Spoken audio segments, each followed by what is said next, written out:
إن الحمد لله نحمده ونستعينه ونستغفره ونؤمن به ونتوكل عليه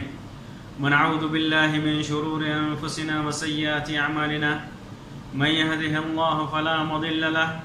ومن يضلله فلا هادي له وأشهد أن لا إله إلا الله وحده لا شريك له وأشهد أن محمدا عبده ورسوله أما بعد فإن خير الحديث كتاب الله وخير الهدي هدي محمد صلى الله عليه وسلم وشر الأمور محدثاتها وكل محدثة بدعة وكل بدعة ضلالة وكل ضلالة في النار. محترم حضرات، آج کی اس مجلس میں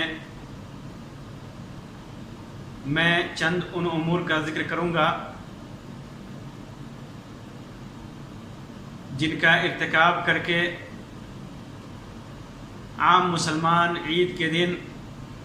اپنے اعمال کو برباد کر لیتا ہے. میری مراد عید کے دن ان اعمال سے ہے جو بدعت اور غیر شرعی امور سے متعلق ہیں. یہ واضح رہے کہ بدعتیں دین میں بہت زیادہ خطرناک ہیں. اتنے زیادہ خطرناک ہیں کہ انسان کو کے اعمال کو برباد کر دیتے ہیں. یہ بدعتیں ہر علاقے کے حساب سے اپنا رنگ بدلتی ہیں، اس لیے ان کا احصاء نہایت ہی مشکل ہے، ان کو گنانا نہایت ہی مشکل ہے. ہر علاقے کی اپنی بدعتیں ہیں. بدعت خواہ جس علاقے میں ہو اس کی یہی پہچان ہے کہ اس کے سلسلے میں سنت میں کہیں ثبوت نہ ہو، اور یہ بدعتیں دین کے نام پہ کی جاتی ہیں، ثواب کی نیت سے کی جاتی ہیں. اور ان بدعتوں کے علاوہ ایام عید میں کچھ ایسے اعمال ہوتے ہیں جن کا دین سے کوئی تعلق نہیں ہوتا، لیکن پھر بھی لوگ عید کے دن ان کو کرتے ہیں، اور نتیجہ کیا ہوتا ہے کہ ان کے اعمال رائے گاں چلے جاتے ہیں. اس سلسلے میں 3 باتیں مد نظر رہیں. پہلی بات، ایسا عمل جسے دین کے نام پر ثواب کی نیت سے کیا جائے، اگرچہ وہ نیک عمل ہی کیوں نہ ہو، وہ مردود اور سبب گناہ ہے. اللہ کے رسول صلی اللہ علیہ وسلم نے ارشاد فرمایا، من احدث فی امرنا ھذا ما لیس منہ فہو رد. جس نے ہمارے اس دین میں، ہمارے اس امر میں، ہماری اس شریعت میں ایسی چیز ایجاد کی جو اس میں سے نہیں ہے تو وہ مردود ہے، وہ عمل مردود ہے، قابل رد ہے. نیز آپ نے ارشاد فرمایا، من عمل عملا لیس علیہ امرنا فہو رد. جس نے کوئی ایسا عمل کیا جس پر ہمارا معاملہ نہیں ہے، ہماری شریعت نہیں ہے، تو مردود ہے. دوسری بات، بعض اعمال جو کفار سے مشابہ ہوتے ہیں، کفار کے اعمال سے مشابہ ہوتے ہیں، علاقوں کے حساب سے لوگ ان کی عیدوں اور تہواروں سے متاثر ہو کر کے اپنی عیدوں میں بھی اختیار کر لیتے ہیں. جگہ جگہ مسلمانوں کو دیکھا جاتا ہے کہ کفار کے تہواروں میں، عیدوں میں ہونے والے اعمال کو اچھا سمجھ کر کے وہ اپنی عیدوں اور تہواروں میں اختیار کر لیتے ہیں. تیسری بات، آدمی کو اس کی دین کی دوری اور شیطانی طبیعت کسی غیر شرعی یا غیر اخلاقی عمل کی طرف مائل کرتا ہے، اور اسے اس پر اتنا ابھارتا ہے کہ ایسے بابرکت موسم میں بھی اس کا ارتکاب کرنے میں اللہ کا خوف یا کوئی عار محسوس نہیں کرتا. آئیے انہی میں سے چند کا ذکر میں بطور مثال آپ کے سامنے کرتا ہوں، اس امید کے ساتھ کہ شاید ہمارے مسلمان بھائی، کسی مسلمان بھائی کو اللہ کی جانب سے ہدایت مل جائے. پہلی چیز، عید کے دن خصوصیت سے نفل کا اہتمام کرنا نیک عمل ہے. نفلی نمازوں کا اہتمام نیک عمل ہے. لیکن اس کے باوجود اسے کسی دن کے لیے، کسی وقت کے لیے خاص کرنا یہ بدعت کے دائرے میں آتا ہے، کیونکہ اللہ کے رسول صلی اللہ علیہ وسلم نے نہ اس کے لیے کوئی دن متعین کیا ہے، نہ اس کے لیے کوئی وقت خاص کیا ہے۔ بہت سارے لوگوں کو دیکھا جاتا ہے کہ وہ کبھی نماز نہیں پڑھتے، رمضان میں بھی روز نماز سے دوری ہوتی ہے، لیکن ان کے ہاں معروف ہے کہ جو کوئی فجر کی نماز نہیں پڑھتا اس کی عید کی نماز نہیں ہوتی، پورا سال نماز نہیں پڑھتے، رمضان میں نماز سے دور ہوتے ہیں، لیکن عید کے دن یہ مشہور ہے کہ جو فجر کی نماز نہیں پڑھتا اس کی نماز نہیں ہوتی۔ گویا یہ لوگ عید کی نماز قبول کروانے کے لیے فجر کی نماز پڑھتے ہیں صرف اسی دن، اور باقی نماز چھوڑنے کا جو گناہ ہے، اتنا بڑا وہ جرم کر رہے ہیں نماز چھوڑ کر کے کہ نماز چھوڑنے والے کو کفر تک کی وعید آئی ہے حدیث میں، اس کی انہیں پرواہ نہیں ہوتی، بس عید کی نماز قبول کروانی ہوتی ہے، اس لیے فجر کی نماز پڑھتے ہیں۔ کبھی کبھی وہ گھر پہ پڑھتے ہیں اور کبھی عیدگاہ میں جا کر کے پہلے 2 یا 4 رکعتیں ادا کر لیتے ہیں۔ ایک چیز یہاں ملحوظ رہے کہ اگر مسجد میں عید کی نماز ہو رہی ہو تو مسجد میں داخل ہونے کے بعد تحیۃ المسجد پڑھنا یہ ضروری ہے، اس میں کوئی حرج نہیں ہے، لیکن الگ سے عیدگاہوں میں نفل کی نماز پڑھنا یا فجر کی نماز پڑھنا جا کر کے اس اعتقاد کے ساتھ کہ ہماری عید کی نماز نہیں پڑھیں گے تو قبول نہیں ہوگی، یہ بدعت کے دائرے میں ہے، مردود عمل ہے اور اس کا دین سے کوئی تعلق نہیں ہے۔ دوسری چیز، عید کی رات میں بہت سارے مقامات پر قیام کا اہتمام کیا جاتا ہے، خصوصی طور پر قیام اللیل کیا جاتا ہے، یہ بھی بدعت کے دائرے میں، خصوصی کوئی عبادت نہیں ہے، کوئی تہجد پڑھتا ہے، قیام اللیل کرتا ہے، کوئی مسئلہ نہیں ہے، اور اس کے لیے وہ فضل کی بات ہے، 2 فضل اس کے ساتھ اکٹھی ہو گئی، عید کی رات بھی ہے اور وہ ہمیشہ پڑھتا بھی ہے اور قیام اللیل بھی ہے، لیکن الگ سے عید کی وجہ سے قیام اللیل کرنا یہ بدعت کے دائرے میں ہے۔ تیسری بدعت، عید کی نماز کے لیے زبان سے نیت کرنا، جب نماز کے لیے کھڑے ہوتے ہیں تو زبان سے نیت کرتے ہیں، نیت کرتا ہوں 2 رکعت عید کی نماز، نیت دل کے ارادے کا نام ہے۔ 1 ماہ سے آپ تیاری کر رہے تھے روزہ رکھ کر کے، 1 ماہ سے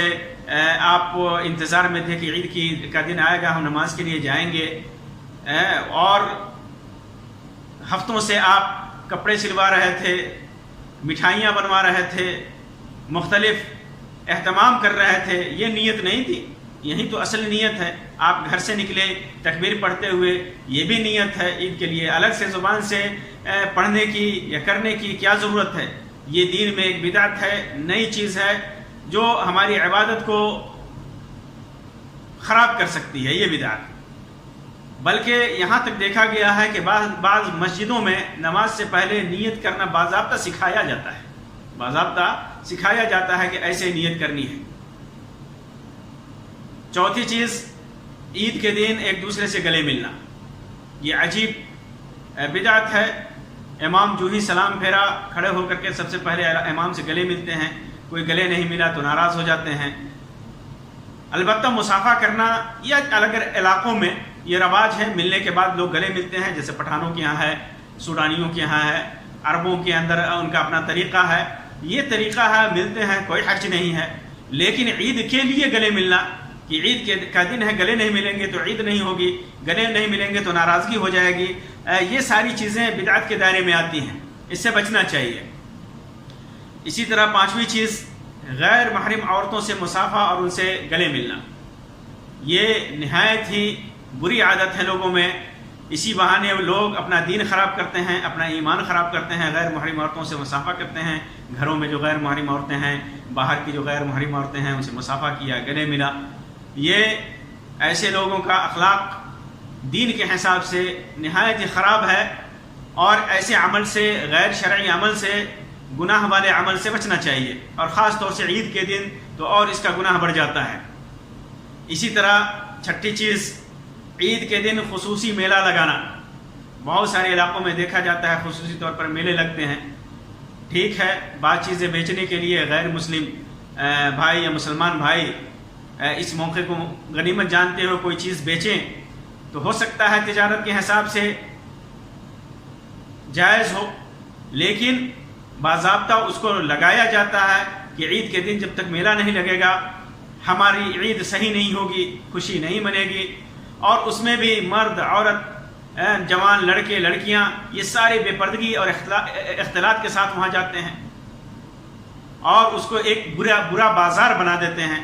ابو ہریرہ رضی اللہ تعالیٰ عنہ کی روایت ہے، اللہ کے رسول صلی اللہ علیہ وسلم نے ارشاد فرمایا احب البلاد الی اللہ مساجدها، جگہوں میں سب سے بہترین جگہ اللہ کے نزدیک مسجدیں ہیں، وابغض البلاد الی اللہ اسواقها، اور سب سے بری جگہ روئے زمین میں بازار ہیں۔ امام مسلم میں صحیح کے اندر اس کو روایت کیا ہے۔ بازار میں جب تک انسان کو ضرورت نہ ہو، خاص طور سے عورتوں کو جب تک ضرورت نہ ہو، پردے کا اہتمام کرتے ہوئے مسلمان عورتیں بازاروں میں جائیں، اپنی ضرورت پوری کریں، لیکن گھومنے کے لیے موج مستی کرنے کے لیے، وہ بھی خاص طور سے عید کے دن میلہ لگا کر بازار لگا کر کے، یہ عید کی فضیلت کو داغدار کر دیتی ہیں ایسی چیزیں، ایسے اعمال۔ ساتویں چیز سوئیوں کی بدعت۔ عید کے دن حدیث ہے، سنت ہے، کھجور کھا کر کے اللہ کے رسول صلی اللہ علیہ وسلم وہ بھی تاک کھجوریں کھا کر کے اللہ کے رسول صلی اللہ علیہ وسلم عیدگاہ میں جایا کرتے تھے۔ تو اس سنت کو زندہ کرنے کے لیے ہمارے سامنے کھجور ہونا چاہیے۔ بہت سارے علاقوں میں کھجور نہیں ہوتا، میسر نہیں ہے، تو علماء نے کھجور سے یہ استدلال کیا ہے کوئی میٹھی چیز کھا کر کے جائیں، یعنی عید کے دن کچھ کھائے بغیر نماز کے لیے نہیں نکلنا چاہیے، کچھ نہ کچھ فطور کر کے افطار کر کے جانا چاہیے اور سنت کو زندہ کرنا چاہیے۔ لیکن ایک بدعت بہت سارے علاقوں میں یہ عام ہے، خاص طور سے ہندو پاک اور بنگلہ دیش کے اندر، کہ سوئیاں جب تک نہ ہو عید نہیں ہوتی، سوئیاں جب تک نہ ہو عید نہیں ہوتی۔ کئی بار ایسا ہوتا ہے کہ آپ کے گھر میں سوئیاں نہیں ہیں، آپ نے مٹھائی بنوائی ہے، حلوے بنوائے ہیں، کھجور پیش کیا، لوگ آپ کے اندر عیب نکالیں گے، یہ دیکھو عید کا دن ہے اور سوئیاں نہیں ہیں ان کے یہاں۔ سوئیاں عید کی ایک علامت، بلکہ مسلمانوں کی ایک علامت بن گئی ہے۔ غیر مسلم بھائی جب ہمارے یہاں آتے ہیں تو سوئیوں کا مطالبہ کرتے ہیں کہ آپ مسلمان ہیں اور عید ہے اور سوئیاں نہیں ہیں، یہ عجیب بات ہے۔ تو سوئیوں کو مسلمان سمجھنا، سوئیوں کو مسلمان سمجھنا اور عید کا شعار سمجھنا، یہ گمراہی ہے۔ ٹھیک ہے آپ سال بھر کھاتے ہوں، پورے رمضان میں کھاتے ہوں، پھینی کھاتے ہوں، سویہ کھاتے ہوں، کوئی حرج نہیں ہے، آپ عید کے دن بھی کھائیں، لوگوں کو کھلائیں، آپ کے پاس میسر ہے کھائیں، لیکن سویہ نہ ہو تو آپ کی عید نہیں ہوگی، خوشی نہیں ہوگی۔ یہ نظریہ نہایت غلط ہے، اور دین میں ایک ایسی چیز ایجاد کرنی ہے کہ دین کو اسی کے ذریعے سے پہچانا جائے، یہ نہایت ہی غلط ایک میسج ہے لوگوں میں۔ اسی طرح سوئیوں کے سلسلے میں ایک بدعت کچھ علاقوں میں معروف ہے، وہ بدعت ہے کہ جس گھر میں پہلے ہاتھوں سے سوئیاں بنتی تھی اور اب بھی کہیں تھوڑے کسی بستی میں ایک دو آدمی بناتے ہیں، اور ان کے ہاں یہ عقیدہ ہے، نظریہ ہے کہ جس سال ان کے گھر میں میت ہو جاتی ہے اس سال سوئیاں نہیں بناتے۔ کہتے ہیں کہ اگر سوئیاں بنائیں گے تو جس طرح سوئیوں کی لریں نیچے گرتی ہیں ویسے ہی گھر میں موت کا سلسلہ شروع ہو جائے گا۔ نعوذ باللہ من ذالک۔ موت اور حیات اللہ کے ہاتھ میں ہے، نہ سوئیوں کی وجہ سے کسی کی موت آتی ہے نہ اور کسی وجہ سے۔ اللہ تبارک و تعالیٰ جب جس کو چاہے زندگی دے، جب چاہے موت دے۔ ان سوئیوں کی وجہ سے بہت ساری بدعتیں اور خرافاتیں ہمارے معاشرے میں رائج ہو چکی ہیں، بہت سارے غلط عقائد رائج ہو چکے ہیں۔ اس وجہ سے اس بدعت کو ختم کرنے کے لیے ہمیں اپنے گھروں میں کھجور کا اہتمام کرنا چاہیے، اور الحمدللہ آج کل دنیا کے ہر علاقے میں کھجوریں میسر ہیں۔ آپ کھجور رکھیے، مٹھائیاں بنوائیے، خوشی منائیے، کھانے پکانے کی کوئی بھی چیز بنائیے، حلال اور جائز چیزیں بنائیے، اور اسے مہمانوں کی ضیافت کیجیے، صلہ رحمی کیجیے، لوگوں کو دعوت دیجیے، کھائیے کھلائیے، لوگوں کے یہاں جائیے، اس میں کوئی حرج نہیں ہے۔ لیکن سوئیاں خاص کر لیجیے کہ اس کے بغیر عید نہیں ہوگی، یہ ایک بدعت ہے اور گمراہی کا ذریعہ ہے۔ 8ویں چیز کپڑوں میں اسراف اور فضول خرچی۔ آپ دیکھیں گے کہ عید کے موقع پہ سے جو مارکیٹنگ ہوتی ہے، جو شاپنگ ہوتی ہے، ٹھیک ہے، اس کی وجہ سے ہماری بازاروں میں رونق آتی ہے، کساد بازاری ختم ہوتی ہے، لوگ تجارت کرتے ہیں، حلال تجارت کرتے ہیں، بات ٹھیک ہے، لیکن کپڑا خریدنے والے افراد جب کہ کپڑوں کے خریداری میں فضول خرچی کریں گے، اسراف کریں گے، جو ناجائز طریقے اختیار کرتے ہیں، ایک کی جگہ 4 5 10 تک بناتے ہیں کپڑے اور پہنتے بھی نہیں ہیں۔ بعض لوگوں میں دیکھا جاتا ہے کہ ایسے کپڑے خریدے جاتے ہیں کہ خرید تو لیتے ہیں لیکن اسے پہنتے نہیں ہیں، ایک بار پہنے اور اس کے بعد اس کو چھوڑ دیا یا پھینک دیا، کسی کو دے دیا، ٹھیک ہے کسی غریب کو دے دیں، ثواب کا کام ہے، لیکن اسے رکھے پھر بعد میں اس کو ضائع کر دیتے ہیں۔ اور جتنی ضرورت ہے آپ ضرورت بھر کپڑے خریدیں، یہ مستحب ہے۔ اچھے کپڑے بنوانا، اچھے کپڑے پہن کر کے عید کے لیے جانا، جتنا میسر ہو اللہ تبارک و تعالیٰ نے دیا ہے، جتنی وسعت، اسراف سے بچتے ہوئے آپ اہتمام کریں، لیکن اسراف اور فضول خرچی سے بچیں، ورنہ یہ اسراف اور فضول خرچی یہ شیطانی راستے پہ لے جاتا ہے، اور اللہ تبارک و تعالیٰ اسراف کرنے والے کو اور فضول خرچی کرنے والوں کو پسند نہیں کرتا۔ 9ویں چیز، یہ سب سے بری چیزوں میں سب سے بری چیز ہے، آج کل کے دور کے حساب سے سب سے بری چیز ہے۔ آپ دیکھیں گے خاص طور سے ہمارے ملک میں اسی دن فلمیں ریلیز کی جاتی ہیں، خاص طور سے عید کے موقع سے فلمیں ریلیز کی جاتی ہیں، اور جب یہ فلمیں ریلیز ہوتی ہیں لوگ عید کی نماز پڑھے نہیں کہ جوق در جوق فرصت، اسے فرصت سمجھتے ہوئے سنیما ہالوں کا رخ کرتے ہیں، جوق در جوق، مرد عورت سب سنیما ہالوں کا رخ کرتے ہیں۔ ڈائریکٹر اپنی فلمیں خاص طور سے اس موقع سے اسی لیے ریلیز کرتے ہیں کہ اس موقع سے وہ خوب چلیں گی، لوگ مسلمان زیادہ سے زیادہ فلم ہالوں کی طرف آئیں گے، سنیما ہالوں کی طرف آئیں گے اور دیکھیں گے، اور یہ ہوتا ہے۔ عام طور پر ان کی فلمیں ایسی موقع سے ریلیز ہونے کے بعد کامیاب ہو جاتی ہیں۔ تو یہ نہایت ہی بری چیز ہے کہ مسلمان ان فلموں کی طرف دوڑتا ہے، عید کی نماز پڑھی نہیں کہ لگتا ہے کہ یہ قید میں تھے، شیطان رمضان میں جو قید کر دیا جاتا ہے، صفدت الشیاطین، یہ شیطان جو قید کر دیے جاتے ہیں جو انسانی شکل میں ہیں، وہ شیطان بیڑیوں سے آزاد ہوتے ہیں۔ اصلی شیطان بھی آزاد ہوتا ہے، رمضان میں قید میں ہوتا ہے، اور یہ شیطانوں کے ڈپلیکیٹ یہ بھی عید کے دن رمضان کے قید سے آزاد ہوتے ہیں، اور موقع دیکھا نہیں، فرصت پائی نہیں کہ سنیما ہالوں کی طرف دوڑتے ہیں۔ یہ نہایت ہی بری چیز ہے، مسلمانوں کے دین، عقیدے، مال و دولت سب کے لیے خرابی کا سبب ہے۔ 10ویں چیز، عید کے موقع سے بہت سارے علاقوں میں لائٹنگ اور برقی کمکمے وغیرہ لگائے جاتے ہیں،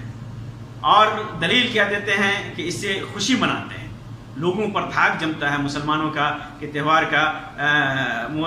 ایک دھاک جمتا ہے، لگتا ہے کہ ہاں عید ہے۔ واضح رہے کہ لائٹنگ اور برقی کمکمے لگانے سے مسلمانوں کا مرتبہ اور مسلمانوں کی عظمت بڑی نہیں ہوتی، مسلمانوں کی عظمت بڑی ہوتی ہے، مسلمان عظیم ہوتا ہے، اسلام عظیم ہوتا ہے اسلامی شعار پر عمل کرنے سے۔ خوشی کے اظہار اور شوقت کے اظہار کے لیے خود اسلام نے ہمارے لیے نمونہ چھوڑا ہے، صدقہ فطر ادا کرنا۔ جب ہم صدقہ فطر ادا کریں گے غریبوں میں، لوگوں میں خوشی بانٹیں گے، دنیا دیکھے گی کہ مسلمان اپنے بھائیوں کو محتاج اور بھوکا نہیں چھوڑتا، مسلمانوں کے اندر مواسات ہے، مسلمانوں کے اندر اخوت ہے، بھائی چارگی ہے، ہمدردی ہے۔ تو ایسا اگر ہم صدقہ فطر کے ذریعے، زکوٰۃ کے ذریعے، خیرات کے ذریعے غریب مسلمانوں کو اپنی طرف راغب کریں گے، اخوت و مساوات کا اور بھائی چارگی کی طرف راغب کریں گے، اور یہ درس دیں گے لوگوں کے سامنے کہ ہمارے اندر بھائی چارگی، ہم کسی کو بھوکا نہیں چھوڑ سکتے، اسلام نے ہمیں یہی تعلیم دی ہے، تو یہ اس سے ہمارے اسلام کی عظمت بڑھتی ہے، ہمارا مقام اور مرتبہ بڑا ہوتا ہے۔ اسی طرح تکبیر کہتے ہوئے جانا عیدگاہ، ایک راستے سے جانا دوسرے راستے سے آنا، صلہ رحمی کرنا، اخوت و بھائی چارگی وغیرہ وغیرہ، یہ شعائر اسلامی، یہ ہماری عظمت کی دلیل ہے. ہمارے خوشی منانا، یہ اصل خوشی منانا ہے کہ ایک دوسرے کے ساتھ خوشی منائیں. وہ خوشی منانا نہیں ہے کہ آپ فضول خرچی کر کے لائٹنگ کریں اور برقی کمکمے لگائیں. اور دوسری چیز اس کے اندر، دوسری خرابی یہ ہے کہ یہ غیر مسلموں کی مشابہت ہے. غیر مسلموں کی مشابہت ہے. غیر مسلم اپنے تہواروں میں اور اپنے مناسباتوں میں اسی قسم کی لائٹنگ اور برقی لائٹنگ کرتے ہیں اور برقی کمکمے لگاتے ہیں، اور اسی طرح پٹاخے وغیرہ چھوڑتے ہیں. پٹاخے وغیرہ بھی ایسے ہی وہ چھوڑتے ہیں، اور عید کے موقع سے ہمارے مسلمان نوجوان اس بیماری میں مبتلا ہیں. عبداللہ ابن عمر رضی اللہ تعالیٰ عنہ کی روایت ہے، فرماتے ہیں کہ اللہ کے رسول صلی اللہ علیہ وسلم نے فرمایا، من تشبہ بقوم فہو منہم، جس نے کسی قوم کی مشابہت اختیار کی وہ انہی میں سے ہے. ابو داؤد نے اس کو روایت کیا ہے. علامہ البانی نے اس کو صحیح ابو داؤد کے اندر صحیح قرار دیا ہے. واضح ہے کہ تشبہ بالکفار کئی طرح سے ہوتا ہے، اور بسا اوقات ان سے مشابہت انسان کو کبیرہ گناہ کا مرتکب بنا دیتا ہے، اور بسا اوقات حسب حال جس طرح وہ کفار کی اتباع کرتا ہے، مشابہت اختیار کرتا ہے، انسان کو، ایک مسلمان کو، اس کا یہ عمل کفر تک لے جاتا ہے. کرنے والا چاہے جس نیت کے ساتھ کرے، ان کی مشابہت کے غرض سے انسانی نفسانی خواہشات کی بنیاد پر، یا تو ان کی مشابہت کرے کہ ہم کافروں کی طرح کریں گے، یا نفسانی خواہشات کی بنیاد پر کرے، یا پھر یہ سمجھ کر کہ اس کے لیے دنیا اور آخرت میں، دنیا میں یا آخرت میں یہ نفع بخش ہے ہمارے لیے. جس اعتبار سے بھی کرے یہ کفار کی مشابہت ہے. اور 11ویں چیز پٹاخے پھوڑنا، یہ بھی کفار کی مشابہت ہے. 12ویں چیز عید کے دن ناجائز اور حرام کھیل کود. حرام اور ناجائز کھیل کود دیکھیں گے آپ مسلمان معاشرے میں، جوا سے لے کر قمار اور جوا بازی سے لے کر کے اور بھی بہت سارے ناجائز کھیل کود عام ہیں، جبکہ جائز کھیل اور مفید کھیل کود اسلام میں جائز ہے. خود عائشہ رضی اللہ تعالیٰ عنہ کی روایت ہے، فرماتی ہیں کہ حبشی لوگ ایک بار عید کے دن حبشی آ کر کے مسجد میں کھیلنے لگے، اور رسول اکرم صلی اللہ علیہ وسلم نے مجھے بلایا، اور آپ نے کے شانے پر، عائشہ رضی اللہ تعالیٰ عنہ فرماتی ہیں کہ دروازے پہ اللہ کے رسول صلی اللہ علیہ وسلم کھڑے ہو گئے، اور میں نے اپنے آپ کے شانے پر، کندھے پر اپنا سر رکھا، اور ان کا کھیل دیکھنے لگی، یہاں تک کہ میں ہی ان کے کھیل دیکھنے سے بیزار ہو جاتی تھی، یعنی میں ہی تھک گئی، اللہ کے رسول صلی اللہ علیہ وسلم نہیں تھکے. اسی طرح ابو ہریرہ رضی اللہ تعالیٰ عنہ کی روایت ہے، فرماتے ہیں کہ اللہ کے رسول صلی اللہ علیہ وسلم کے پاس حبشی کھیلتے تھے اپنے تیروں سے، کہ سیدنا عمر رضی اللہ تعالیٰ عنہ آئے اور کنکریوں کی طرف جھکے کہ ان کو کنکریاں اٹھا کر کے مارے، تو آپ صلی اللہ علیہ وسلم نے فرمایا، آئے عمر ان کو کھیلنے دو. اسی طرح عائشہ رضی اللہ تعالیٰ عنہ کی روایت ہے، فرماتی ہیں کہ میرے گھر سیدنا ابو بکر صدیق رضی اللہ تعالیٰ عنہ آئے، اور میرے پاس 2 لڑکیاں تھیں. مینا کے دنوں میں، یہ مینا کے دنوں کے مکے میں عید کے دنوں کی بات ہے، عید الاضحیٰ یعنی حج کے ایام میں، مینا کے دنوں میں، یعنی ذی الحجہ کے 11ویں 12ویں 13ویں اور 13ویں تاریخ کو یہ وہ لڑکیاں گا رہی تھیں اور دف بجا رہی تھیں. تو اللہ کے رسول صلی اللہ علیہ وسلم اپنے سر کو چادر سے لپیٹے ہوئے تھے اور وہ بجا رہے تھے. تو سیدنا ابو بکر صدیق رضی اللہ تعالیٰ عنہ نے ان دونوں کو جھڑک دیا، دونوں لڑکیاں تھیں، جھڑک دیا. تو رسول اکرم صلی اللہ علیہ وسلم نے اپنا کپڑا اٹھایا اور فرمایا، اے ابو بکر ان لڑکیوں کو چھوڑ دو، اس لیے کہ یہ عید کے دن ہے، عید کے دن ہے، ان کو کھیلنے دو اور انہیں خوشی منانے دو. تو کوئی بھی جائز، حلال اور مفید کھیل کود یہ ہمارے لیے عید کے دن جائز ہے، اس کا ہم اہتمام کریں تو کوئی مشکل نہیں ہے، کوئی حرج نہیں ہے. لیکن ناجائز کھیل کود، ناجائز طریقے اختیار کرنا، ناجائز خوشی کے ناجائز طریقے اختیار کرنا اور عبادت میں بدعتوں کا ایجاد کرنا، یہ ہمارے عید کے دن کی خوشی کو خوشی کے علاوہ غم میں بدل دیتی ہیں. ہمیں اس کا احساس نہیں ہوتا، لیکن جب احساس جب ہوگا جب ہمارے اعمال برباد ہو چکے ہوں گے. اللہ تبارک و تعالیٰ سے دعا ہے کہ اللہ تبارک و تعالیٰ ہم تمام مسلمانوں کو سنت کے مطابق عمل کرنے کی توفیق عطا فرمائے. عید کے دن کو ہمارے لیے خوشی کا دن بنائے. عید کے دن کو اللہ تبارک و تعالیٰ ہمارے لیے بار بار لوٹائے اور بار خوشی دے. اللہ تبارک و تعالیٰ ہمارے اعمال کو قبول فرمائے، اور جو بھی ہم